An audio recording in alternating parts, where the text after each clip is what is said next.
नमस्कार, माझे नाव श्रद्धा गणेश माने. इयत्ता मी 2री शिकते. माझ्या शाळेचे नाव दादा सदर मराठी शाळा. मी आज तुम्हाला गोष्ट म्हणून दाखवणार आहे. माझ्या गोष्टीचे नाव एकीचे बळ. एका गावात रामू नावाचा एक शेतकरी राहत होता. त्याला एकूण 4 मुले होते.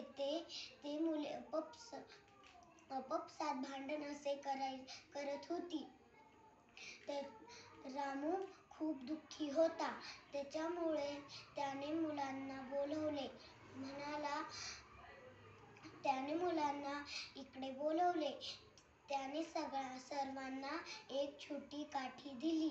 म्हणाला, तुम्हाला ह्या छोट्या काठीला तोडून दाखवायचे आहे. सर्व जण त्या काठीला तोडायला लागले. पाठोपाठ ते तोडायला लागले.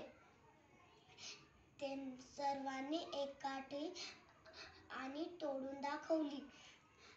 रामूने सर्व काठ्यांना मुळी बांधून त्यांना दिली. म्हणाला, ह्या काठ्यांना तुम्हाला तोडून दाखवायचे आहे.